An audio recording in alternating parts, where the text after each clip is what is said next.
On a recent episode of The View, the conversation took an unexpected turn as Joy Behar, who is often critical of former President Donald Trump, surprised many with her comments about his recent military actions.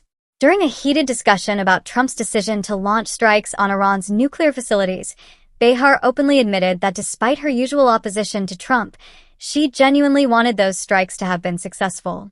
The reasoning behind her stance was rooted in a deep concern that many Americans share: the terrifying prospect of a nuclear-armed Iran.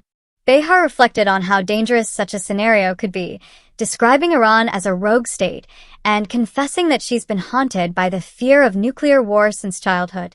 She even shared a personal memory of how, as a child, she would question the point of returning library books because she believed a nuclear attack could happen at any moment.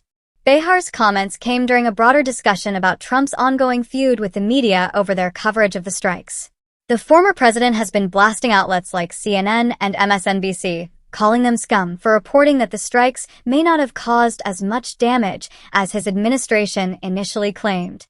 Behar, while agreeing that Iran's nuclear capabilities are a grave threat, took issue with Trump's inflammatory language toward the press, pointing out how unpresidential it sounds when he resorts to name-calling.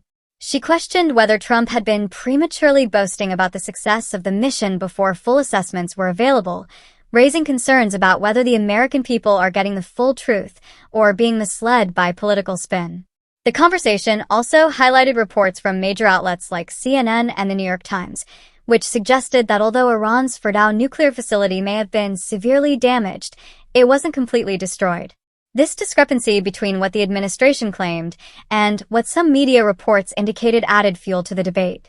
Behar expressed frustration, saying it's hard to know what's really happening because of Trump's long history of bending the truth.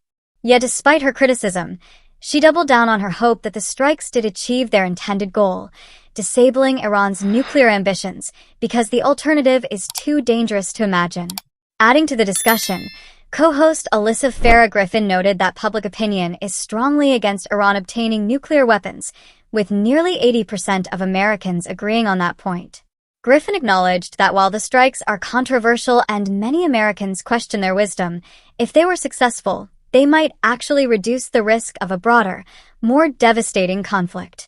She also urged caution in the way people talk about the situation, reminding everyone that as of now, the U.S. is not teetering on the brink of World War III, and rhetoric suggesting otherwise could unnecessarily inflame tensions.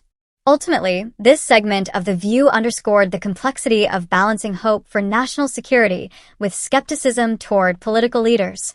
It also revealed a rare moment of alignment between a frequent Trump critic and a policy move that, if successful, could have serious implications for global safety.